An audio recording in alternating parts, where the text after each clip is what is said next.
This is another episode of Drawsplaining, so I'm just going to have fun with this. And since people seem to like when I drew other images of these giant shattered robots, I'm just going to have fun with this. What I did is I prepared this ahead of time here. And I did like a loose pencil sketch, but I'm going to work over it in ink and see where I get to, kind of just have fun with it. What I did is I used this as a starting point, my little Scully model, and I did a kind of tracing of it. It's hard to get it in the exact position, but I did a tracing from the angle that I was looking at and quickly sketched in around it, like I showed in one of my other videos. And I got this as a kind of a loose framework, but I'll probably end up changing it as I go, or at least some of it. And some of it actually already bugs me. But hey, that's being a perfectionist. That little bit there was too regular. What I got here too is in my bins of stuff, forgotten stuff. I've got these nice Pigma Graphic 3 pens. But what's cool about them, which I hadn't looked at for a long time, is that they're square cut. I don't know if that can show up, but they've got a kind of a square cut tip, and you can get a nice wide stroke on one angle, but the other way you can get really thin. I think they're meant for calligraphy, lettering, but I'm going to see what I can get to with drawing with them. So without further ado, I'm going to zoom in and just start inking this and have fun and see what I can drawsplain as I go. Usually what I like to do is start with silhouettes, in other words, the big shapes around things. And that's like really important because that's going to define the power of the drawing. Is I've already kind of done that, and I've committed to certain things like the positioning of this giant sort of robot skull here. I've got one element of rocks here. I've got a slanted bit of sandy rock. And it's kind of leading up to where I've got these figures coming up over cresting the hill. And then I've got a bit of debris over here to balance, and behind suggesting some more distant mountains or rocks in this valley that they're in. And these would be slightly closer, these ones. So my goal is going to be to keep these forms distinct and in three-dimensional space, and try and ink them clearly, keep the lighting clear. And I'm going to try and start, like I said, with some of the silhouettes, see where I get to. And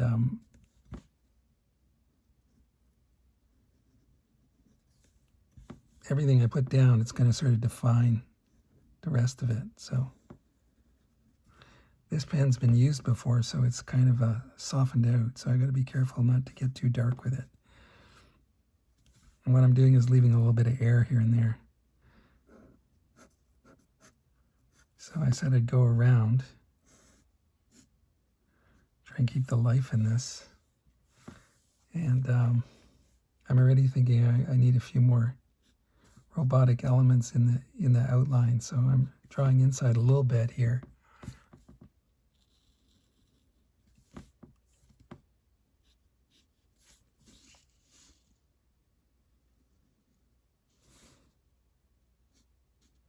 This would suggest that there's some kind of crack.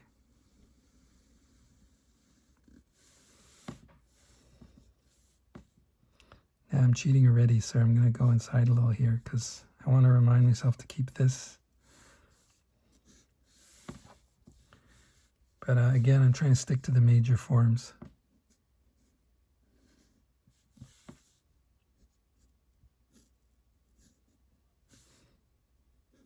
And this is just kind of stuff that occurs to me as I go. And because part of the mandate I gave to myself is that, I traced this a little bit off that skull. It's a little bit too human, so I want to make it both a little more messed up, like it's ruined, because that's the theme of these things, ruined robots, and a bit more ruined and a bit more robotic. And once again, my brain is pausing because it beach balls when I do these, and I'm trying to think about drawing decisions in one part of my head, but I'm also adding the extra task for myself of trying to drawsplain and explain to people what I'm doing, because I'm figuring that might help people that are interested if everybody's got their own way of doing things. And so I'm trying to actually externalize it. Really, what I'm doing always, even here, is I said I was thinking about silhouettes, so I'm still actually thinking about the major forms.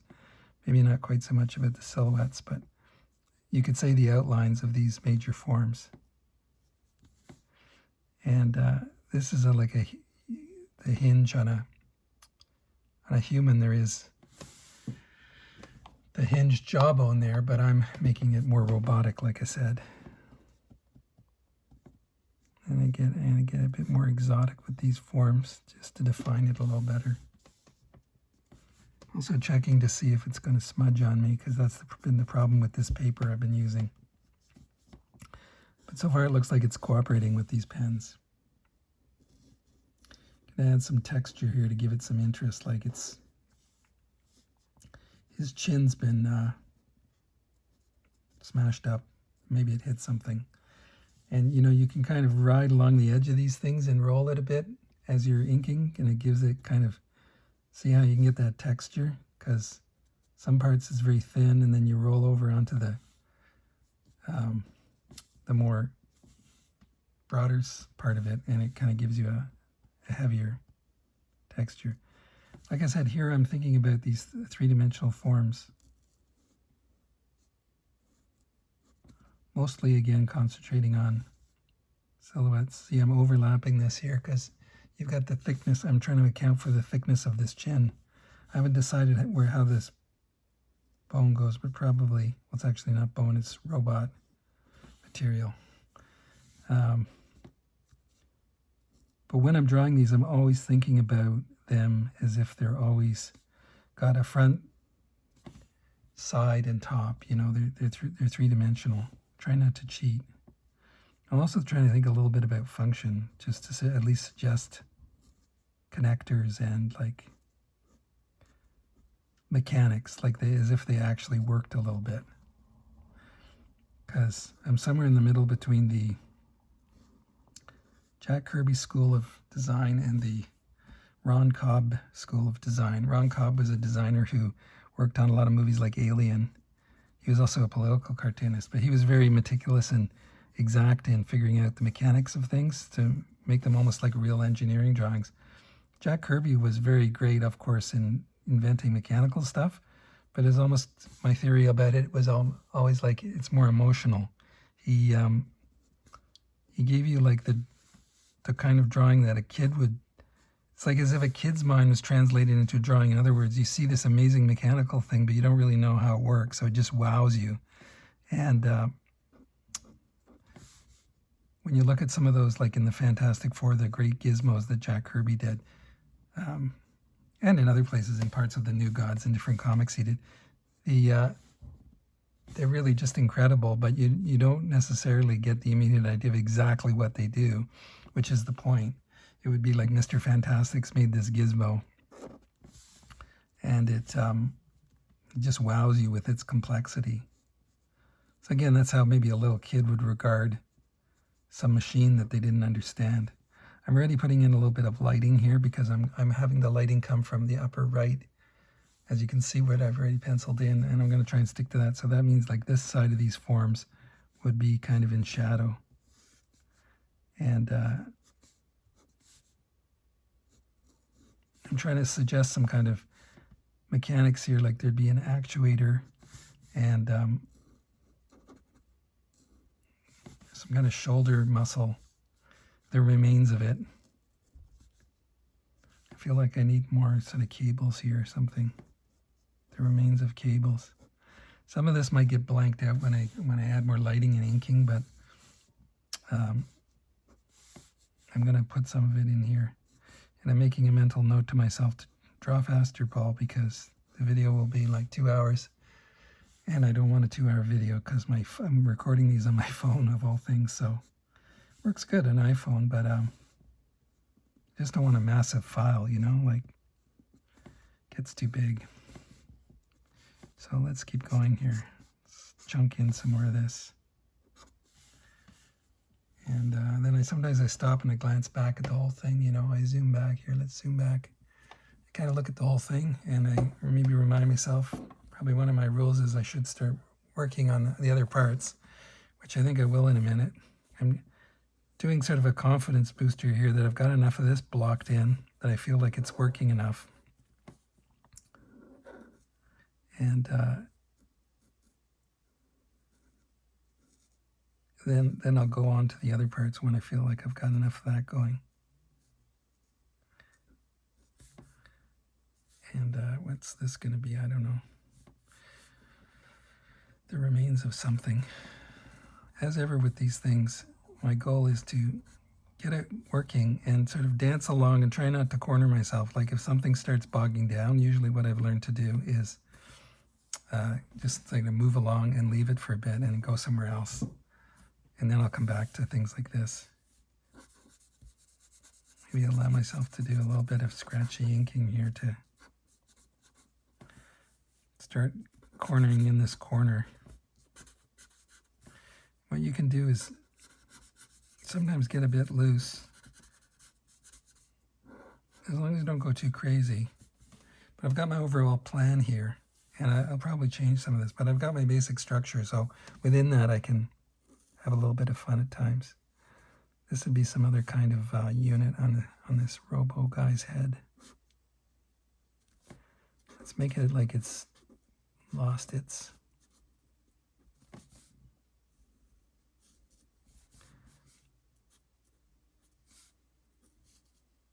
Maybe he had an outer layer on his skull, and this is like, it's some kind of skin, like some kind of android, and it's been exposed and removed by the weathering. All right, is it drying? It's, I don't want to smear this, but I may end up doing it, so.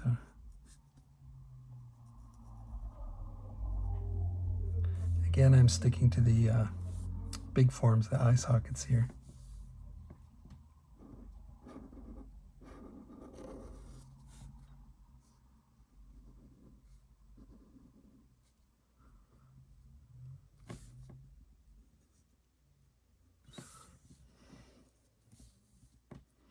And like I said earlier, I give myself permission to, I'm basically sticking to the plan, but I'm not being really rigid about it. So as I'm going, I'm giving myself room to sort of improvise, because that gives it life. Like what you have to do when you're inking anything is draw. You have to still be drawing. It's really crucial to understand that concept, because if you end up just in tracing mode where you're like obsessively fussing about every little pencil line, at least this is the way my philosophy that I learned from trial and error is if you're fussing over it, you get really stiff, and you're like, you forget about the form, you're tensing up, and you're not drawing. Because when you're drawing, like out of your head, you're imagining the form. Like here, I'm imagining these as little pits, so there might be a little shadow up at the top. You're actually doing the work to keep imagining and holding the form in your mind. And when you're tracing, if you just go into pure tracing mode and you're getting all fussy, you know, you can get just too worried, like I said, about retaining every little minor detail, and you can kind of lose the big picture. And you always want the big picture to be working. And I'm going to move on here to some other parts of this. Just checking my Scully guy here for some ideas, because I find sometimes the random organic ideas of this, the bones give me like interesting suggestions. I'm leaving a little bit of air in some of these blacks on purpose, because I find it's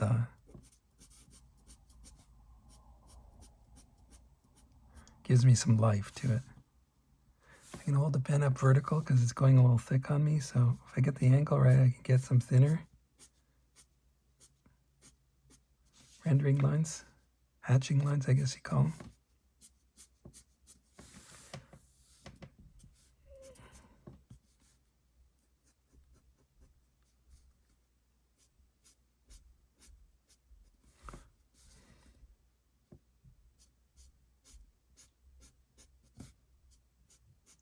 So this is to kind of get in a tone here, some kind of half tone.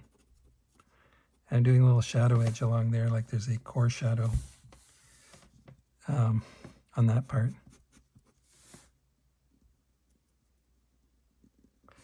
So like I said, I'm allowing myself to kind of improvise and just have a bit of fun. You kind of got to go a little wild within limits. Probably a good motto for life. I got to define where this shadow stops here on this guy's cheekbone. And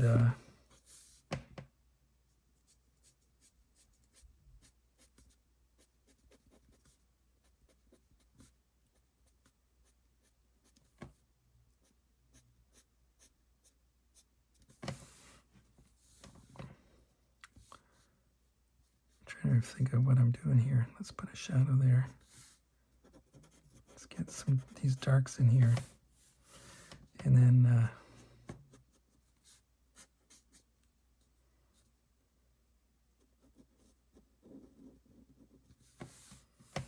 the main thing is I'm trying to keep enough clarity. And the tricky thing with things like this is to do that, to keep the clarity and not plug it up too much. Get enough tone and lighting and rendering on it to make it visually appealing, but not so much that you just plug the whole darn thing up and kill it.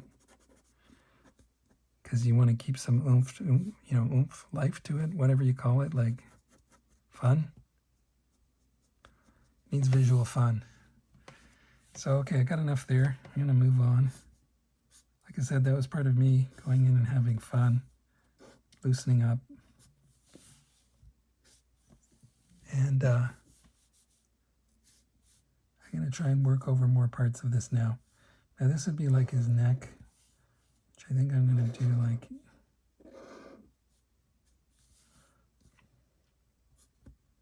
almost like vertebrae.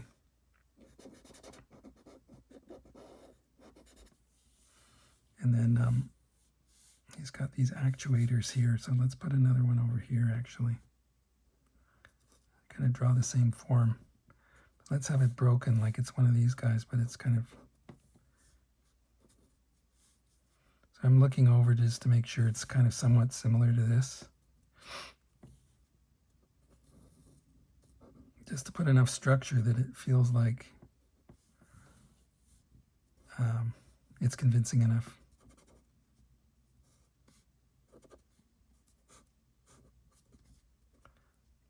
Let's just make that dark, actually.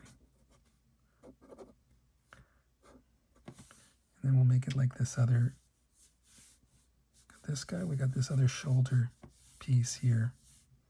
Trying to estimate where it would be, maybe something like that, this piece. And trying to make it look like it's symmetrical the other way, going behind.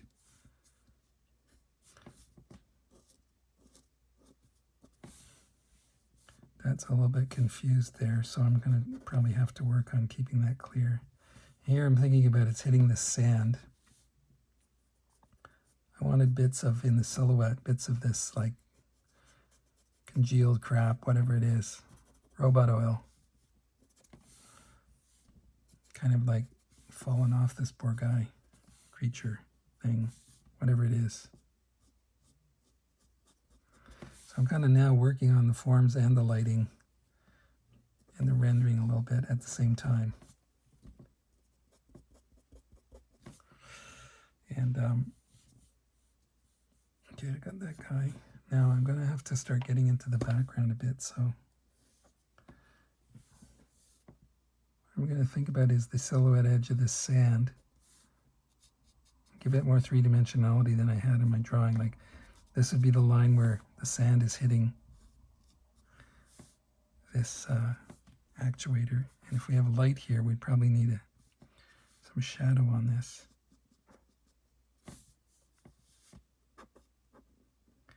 So that's showing, that little shadow showing it's separated a bit. Here, this is more or less, it's beginning to break. So let's put some cracks. We'll need a shadow here.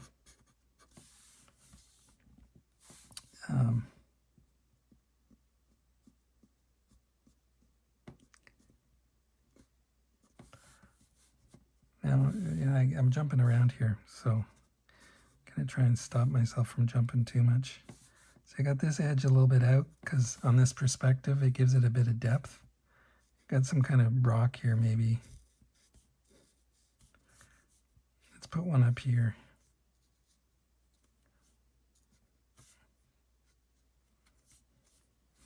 And let's suggest a bit more structure like here.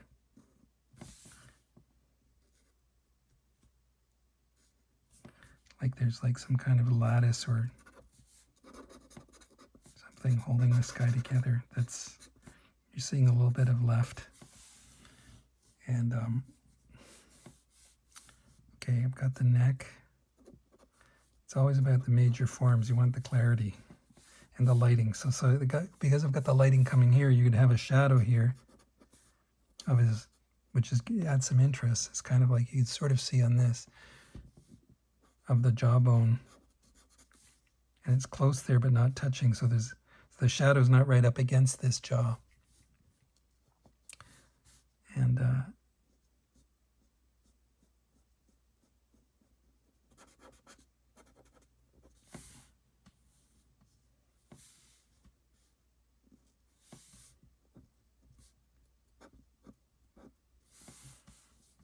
I'll do the same thing here. There's a cast shadow from this kind of pipe onto the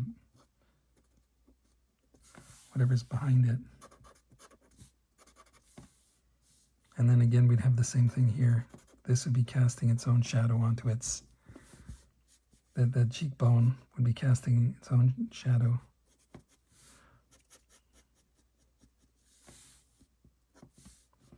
And I'm just going to put in a little texture here. This pen is getting a little too soggy on me, so I might try the other one. It's good, but I might use it for the rougher textures. This is like a new pen here, and it's a slightly bigger, but it's not been bumped up, so I'm going to get some much nicer, finer lines there, if you can see that. And I can use it for nicer hatching as I go.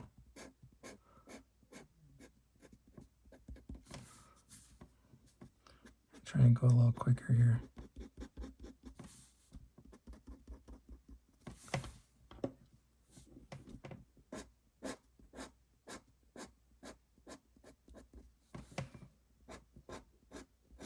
That's a little bit of cross hatching. Do the same thing here just a bit.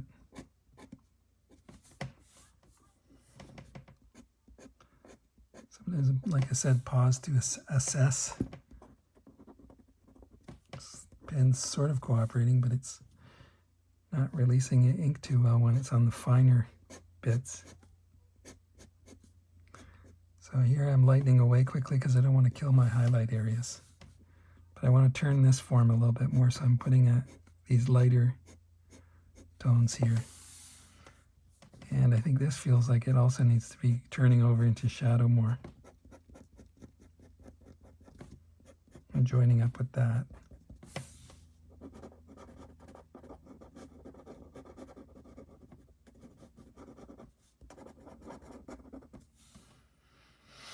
Okay, so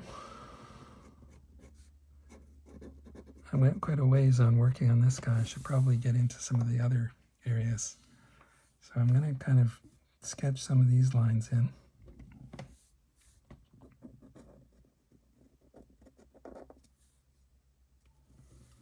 And I want to define this ridge line here. So this guy, if he's here, he stepped over the ridge line. He's quite small.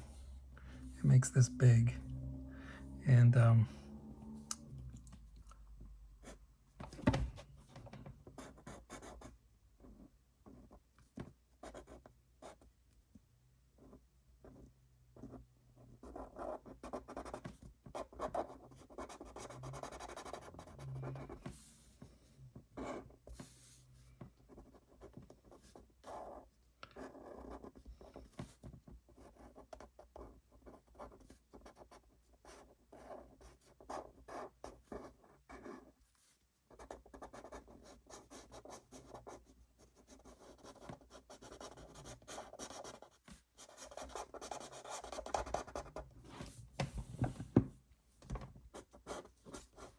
I'm doing this really more as, well, would you call it an exercise? I don't know. I like drawing. I like experimenting. And what I've always found is doing various kinds of drawings like this, you just, you know, you kind of stumble across things sometimes, ideas, a new way of doing something, surprise yourself, and have fun, you know.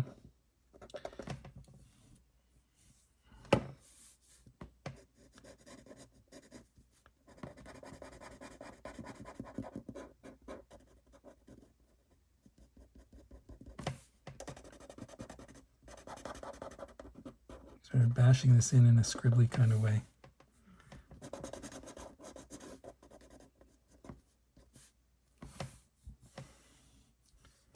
And I don't like the way this is looking, so I'm going to do something different with it. I think I'm going to see if I can make it work as if it's an indentation of some kind. Or maybe just shadows. I'll put these rocks into more shadows.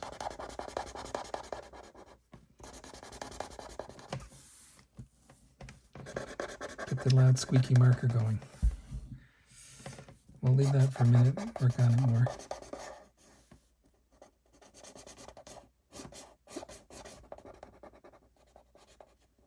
There's some kind of rock there.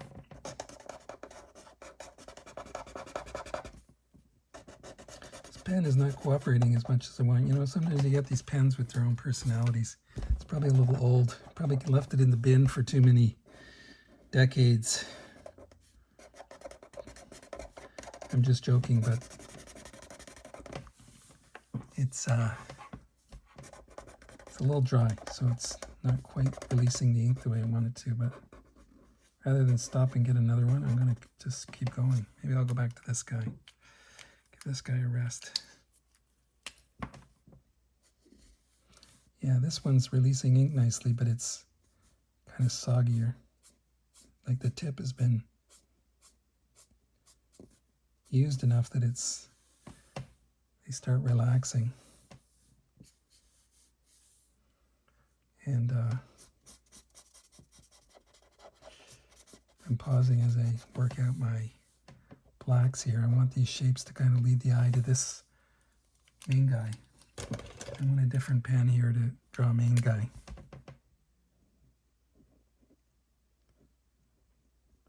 He's going to be not that clear, but he's some kind of soldier with him, holding some kind of weapon. He's got his other hand here.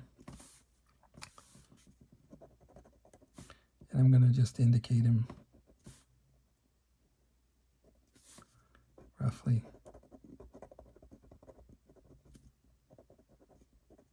Because he's there as a, you know, kind of be cool, but he's not, you can't see him that clearly. Suggests that he's got some kind of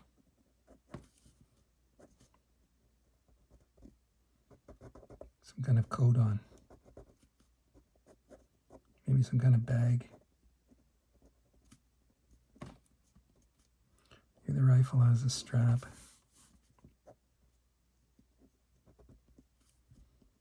Maybe he's got a backpack. They've been coming a long way. It's all bits of story. And I'll move this guy, another person coming over the ridge. Just smaller.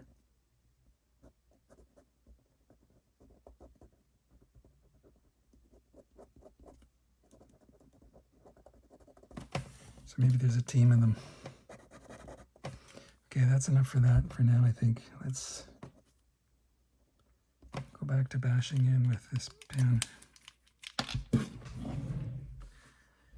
All right, just bear with me as I work it out here. This is some kind of mesh here. It's kind of blowing in the wind.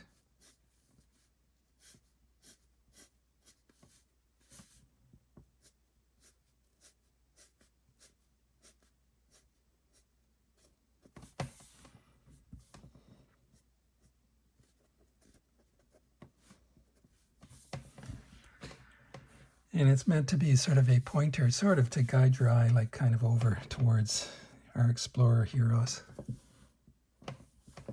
And, you know, like I'll give a warning here, as I did in some of my other videos. If this ends abruptly when I post it, it's because my memory ran out. But I think I'm okay now because I cleared a whole ton. This is just for my loyal viewers. If it ends quickly, I'll just post it. And if my voice just cuts off, that's why. But otherwise, I'm at half an hour. But I'm going to keep going. So we'll see how long this ends up. But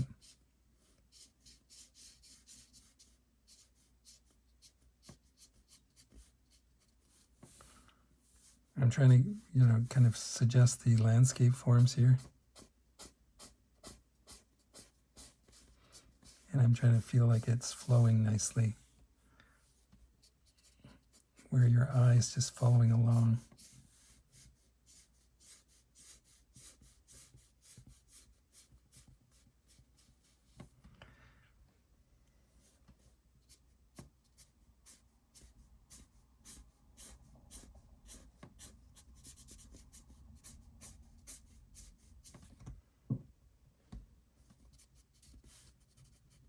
It's a kind of a continual process of adjustment and balance, kind of surfing, you know.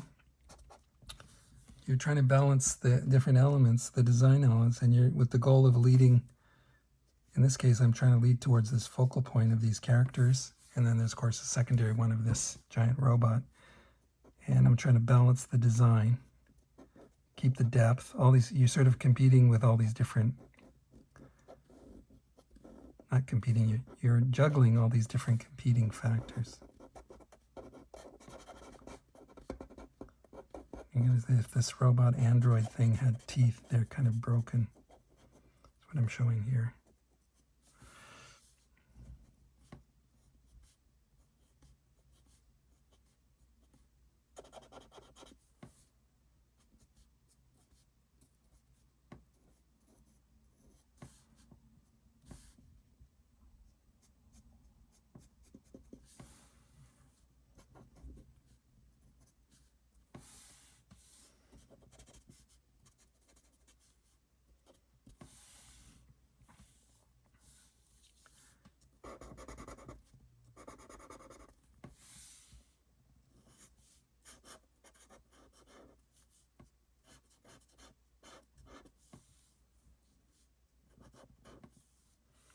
Again, here I'm thinking about the lighting.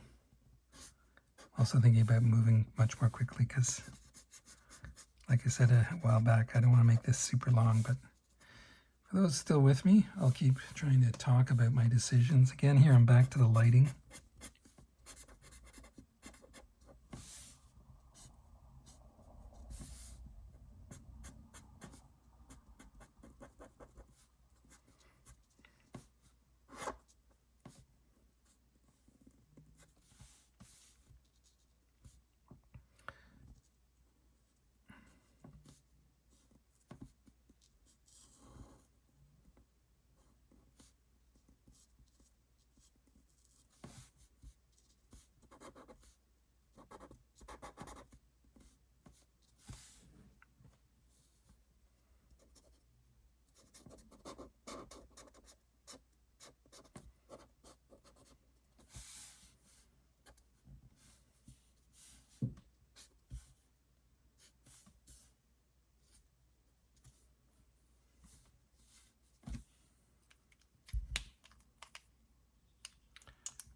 Okay, I gotta get these rocks in.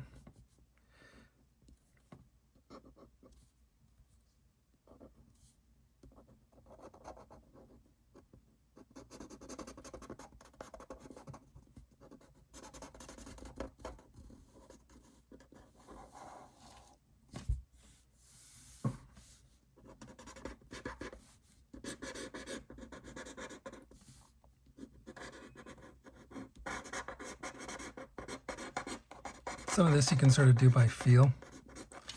Like, it's almost like a rhythm in music.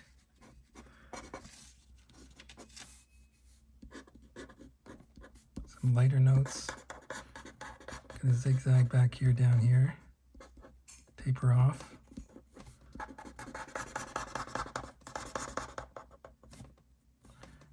Oops, I hit that a bit, but that's okay. We'll just suggest that it's going behind by doing that.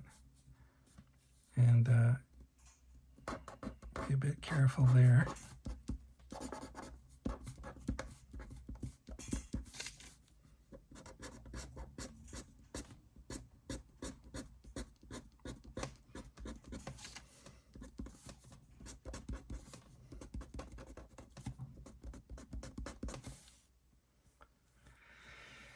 And let's get some sandy textures in here too, because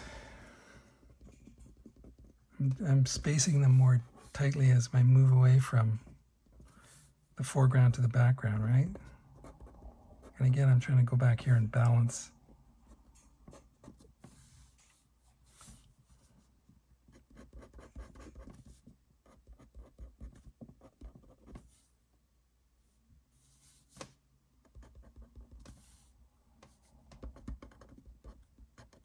These are sort of more cracks. And I need some kind of darker tone there.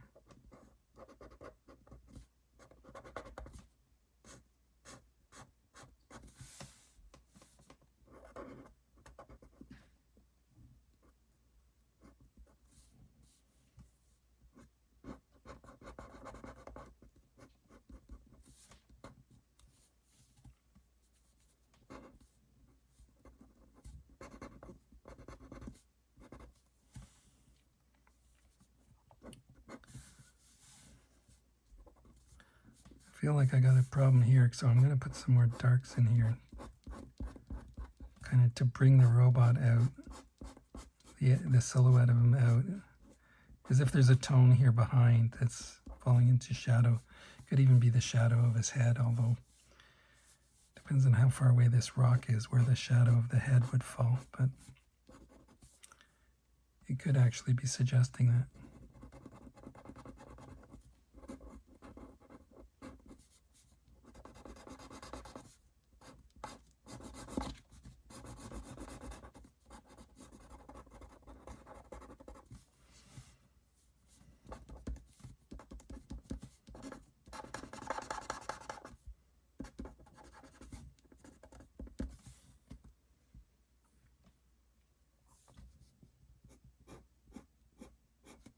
Here I'm adding this a bit just to turn the form a bit more as the light comes around.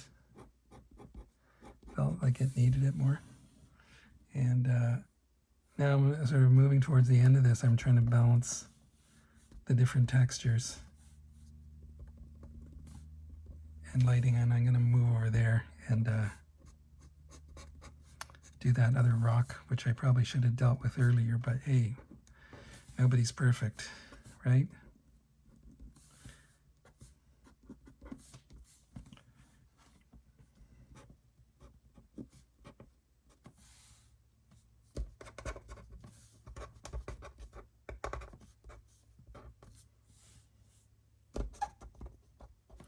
Almost like spasmodically bashing in some of these here, because you can afford to do things when you're away from the focal points. You can do things more loosely, as long as you keep some design and life to them, and don't go too, don't lose everything completely. But here I'm almost kind of scribbling.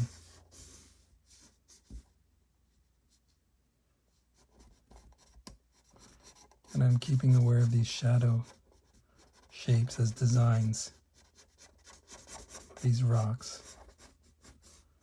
And I'm trying to do it somewhat consistently. Here I'm fading away as I hit these metal things here, because I don't want them to just plug right up and join together too much. It almost gives it a bit of atmosphere.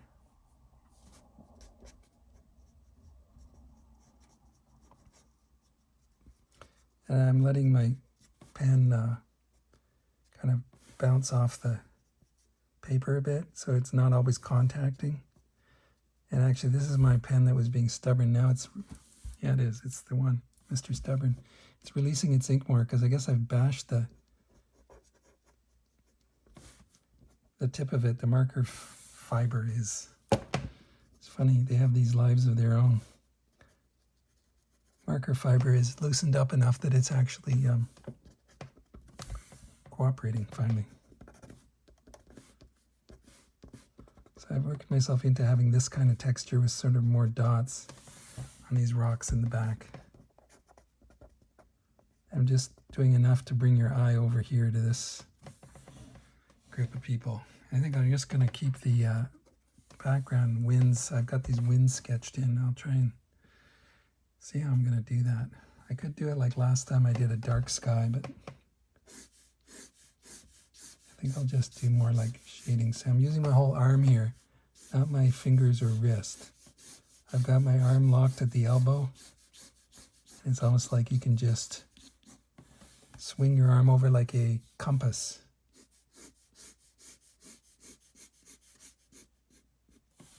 From the elbow, kind of. I'm tapering these down because I've got an eye to thinning them out, you see, and I'm trying to bring, by this pattern of all these ones in the sky, I'm trying to bring your eye over towards this guy here without being too rigid about it, but it's kind of sneaky.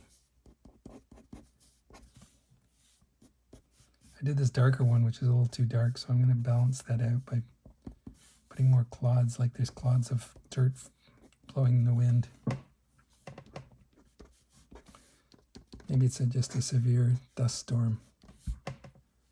Let's go over this a little bit, just here and there, just to suggest that it's actually not just in the background.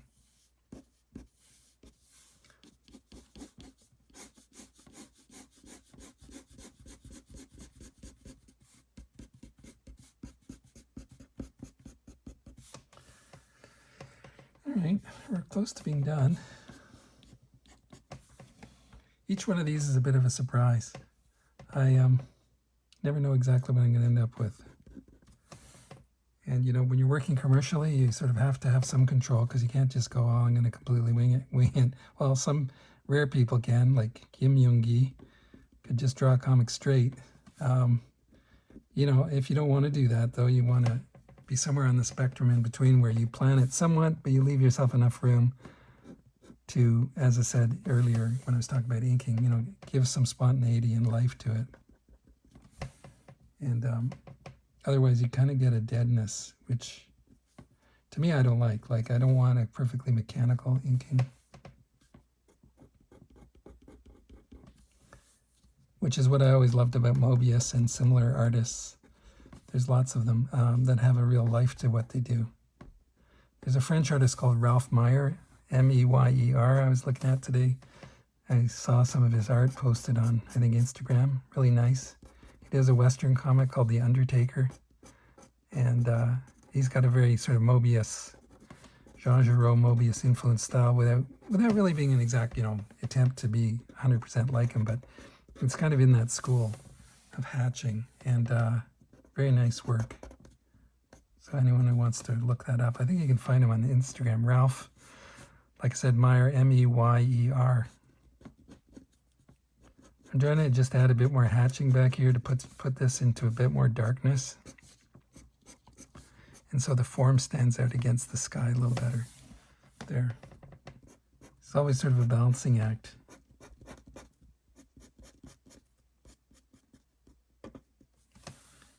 Let's get some form to these teeth here a little bit by putting a little bit of shadow hatching.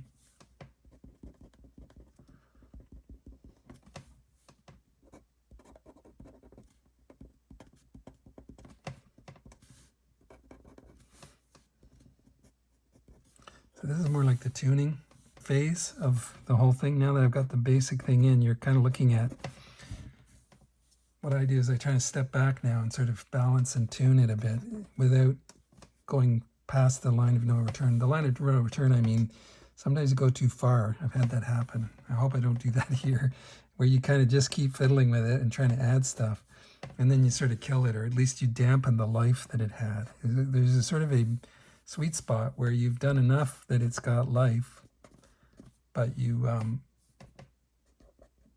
know, you put enough life in it, but you haven't gone too far where it starts dying out or being overdone or something like that, or you lose the main effect. And it depends on what school you're in. Like someone like Joe Kubert, for the comics fans, people who know comics artists, he's obviously much looser in his inking. Very beautiful design and balance and storytelling. But he was much wilder in his inking. And he got away with it. You know, did some great stuff. Someone like Russ Heath, much more precise usually in his inking. Like Mobius I was mentioning, he's, well, in his Mobius persona, he did some, all variety. Some things actually fairly carefully done, but other ones quite wildly inked. So he kind of let himself experiment. And in his persona as Jean Giraud, he did some amazing stuff for Lieutenant Blueberry, French comics, Western. You know, I think I'm probably going to end this video here in a moment and maybe just do a little bit more noodling myself on this after, because I've already gone close to 50 minutes here. Wow. I'm trying to keep it under an hour. But as ever, I will thank you for watching. I hope that was interesting for anyone who's like studying inking and drawing, science fiction-y stuff or not. And I guess I'll see you in the next video. Yeah, that's it for now. And I'll post probably in my thumbnail or somewhere, maybe on my Instagram, I'll have the final drawing if I add a bit more here. So as ever, thanks for watching. Please like this video if you like it. If you don't like it, well, so be it. Thank you again, and good night.